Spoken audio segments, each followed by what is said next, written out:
Halo sobat semua, gimana kabarnya? Sehat kan? Di video kali ini, aku akan menceritakan cerita horor tentang Gunung Kemukus. Mau tahu ceritanya seperti apa? Ikutin terus ya.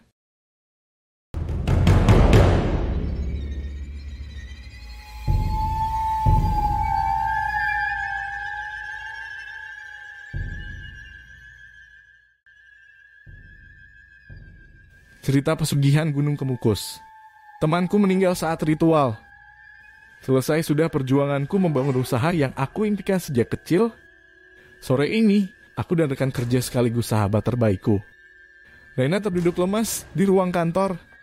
Kami berdua pasrah dengan berakhirnya rintisan usaha sepatu lokal kami dikarenakan penjualan yang tidak kunjung mendapat untung. Kami kelabakan menggaji karyawan kala itu, sampai akhirnya kami memutuskan untuk menutup usaha ini. Lagi pula, siapa yang peduli dengan merek sepatu lokal di tengah pandemi? Orang hanya peduli dengan kesehatan dan kebutuhan makanan dalam situasi seperti ini. Tidak apa-apa Nadia. Kita masih bisa usaha lagi, kata Rena sambil menepuk punggungku menenangkan. Aku hanya bisa menghela napas. Kata-kata Rena memang benar. Ini hanyalah satu dari kegagalan yang pada akhirnya akan datang kepada pengusaha kecil-kecilan sepertiku. Tapi saat ini aku masih belum bisa merelakan usahaku yang jungkir balik aku bangun bersama Rena begitu saja. Tiba-tiba mata Rena berbinar-binar. Dia kemudian mengatakan suatu hal kepadaku. Nadia, keselagin you. Kita naik gunung, ajak Rena. Hah? Buat apa naik gunung, Rena? Tanyaku. Biar kamu tidak sedih lagi, jawabnya sambil mengulum senyum. Kenapa harus naik gunung? Tanyaku heran. Aku pernah dengar kalau naik gunung yang ini bisa bikin usaha jadi lancar, katanya. Lah, pesugihan dong kalau gitu namanya, kataku. Lagian kita mau bayar utang-utang kita pakai duit apa Nadia, kita udah beneran bangkrut, katanya. Kata-kata Rena memang ada benarnya. Aku terlalu larut dengan kesedihan ini sehingga lupa kalau ada utang yang harus kami bayar dari pendanaan perusahaan. Aku tidak punya pilihan lain selain mengiyakan ajakan tersebut. Hari ini tepat malamnya satu suruh aku dan Rena mengendarai mobil dari Jakarta menuju Sragen. Sepanjang perjalanan, aku mencoba bertanya tentang apa yang akan kami lakukan di sana. Namun Rena tidak mau membuka mulutnya. Alasannya dia tak ingin aku membatalkan rencana kita. Aku akhirnya memilih diam saja. Selama perjalanan itu, aku memutuskan untuk tidur saja. Tak lama kemudian, kami sampai di tempat tujuan. Namun aku tak melihat apapun yang berbentuk gunung. Yang ada hanyalah tempat seperti makam keramat yang berbentuk bukit. Aku kemudian memberanikan diri bertanya kepada Rena. Rena, mana gunungnya? Kata lu kita mau naik gunung. Tanyaku. Ya ini gunungnya, Nadia. Gunung Kemukus namanya. Dia memang bukit bukan gunung. Jawab Rena sambil nyengir. Terus kita mau ngapain di sini? Tanyaku. Udah ikut aku aja, jawabnya Rena lalu menyeret tanganku untuk bergegas menuju makam tersebut. Namun alih-alih mengajakku ke makam, Rena malah menemui seorang laki-laki yang berdiri di bawah pohon besar. Pia mbak, tanya laki-laki itu. Pia mbak mas, jawab Rena. Aku sama sekali tidak mengerti perkataan mereka. Laki-laki itu kemudian menuntun kami ke sebuah tempat yang mirip penginapan. Di dalamnya terdapat banyak sekali kamar-kamar. Jadi, Rena mau mengajakku menginap di sini. Ini kamarnya mbak.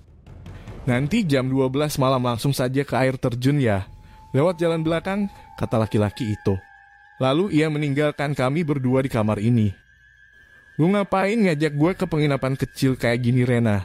Stet. Bukan kayak gitu Nadia. Pokoknya sekarang lu mandi yang wangi deh. Terus siap-siap ke air terjun sama gue, kata Rena. Aku lalu mandi seperti yang dikatakan Rena. Di jalan aku bertemu dengan seorang laki-laki yang sepertinya juga menginap di tempat itu. Anehnya dia memandangku genit, seperti ingin melakukan hal yang aneh-aneh. Aku langsung masuk kamar mandi tanpa menghiraukan lelaki itu. Sehabis mandi, aku langsung kembali menuju kamar. Namun karena kelelahan, aku malah jatuh tertidur. Tanpa ku mengerti, aku tiba-tiba saja sudah berada di dalam sebuah hutan. Anehnya hutan itu terlihat sangat terang, alih-alih gelap seperti hutan biasanya. Lalu, di tengah hutan itu ada sebuah cahaya biru yang sangat terang. Aku yang tidak tahu arah segera menuju tempat tersebut. Sesampainya di sana, aku menemukan pemandangan yang sangat membuatku terkejut. Aku melihat Reina dan orang-orang yang banyak sedang melakukan pesta pergenjotan di dalam kubangan air terjun tersebut. Aku menutup mulutku dengan telapak tanganku karena saking tak kuat dengan apa yang kulihat. Tiba-tiba tempat itu bergemuruh seperti telah terjadi gempa. Orang-orang itu berlarian karena ketakutan. Dari kejauhan, aku melihat Reina tidak beranjak dari tempatnya. Ia malah berdiri di tengah kubangan air seakan menunggu tanah di atasnya longsor mengenai dirinya. "Rena," teriakku. Aku terbangun dari tidurku dengan keringat di sekujur tubuh. Sungguh mimpi yang aneh. Saat aku sudah sadar, Rena tidak ada di sebelahku. Kemana ia pergi? Iya, aku ingat. Semalam laki-laki pemilik tempat ini menyuruhnya untuk pergi ke air terjun di belakang penginapan. Aku kemudian bergegas menuju tempat itu lewat jalan belakang. Tidak kusangka di belakang tempat ini adalah hutan yang ada di mimpiku tadi. Benar-benar mirip dan nyata. Menurut instingku, aku kemudian menyusuri hutan itu sesuai apa yang aku ingat dalam mimpi. Namun ada yang berbeda kali ini. Ada banyak orang yang berkerumun di dekat air terjun itu. Mereka seperti berbicara sesuatu sambil menutupi hidungnya masing-masing. Apa yang terjadi? Karena penasaran, aku menerobos orang-orang itu. Betapa terkejutnya aku ketika mendapati mayat seorang wanita mengambang di tengah kubangan air terjun. Mayat yang tanpa busana itu terbaring dan mengeluarkan bau amis. Dari kejauhan, mayat itu perlahan berbalik dan memperlihatkan wajahnya. Aku menjerit sejadi-jadinya tatkala melihat wajah mayat itu yang ternyata milik sahabatku, Reina. Dan ceritanya pun selesai. Cerita ini hanya rekayasa semata ya sobat. Kesamaan nama dan tempat kejadian hanyalah sebuah kebetulan belaka. Sampai jumpa di cerita horor selanjutnya.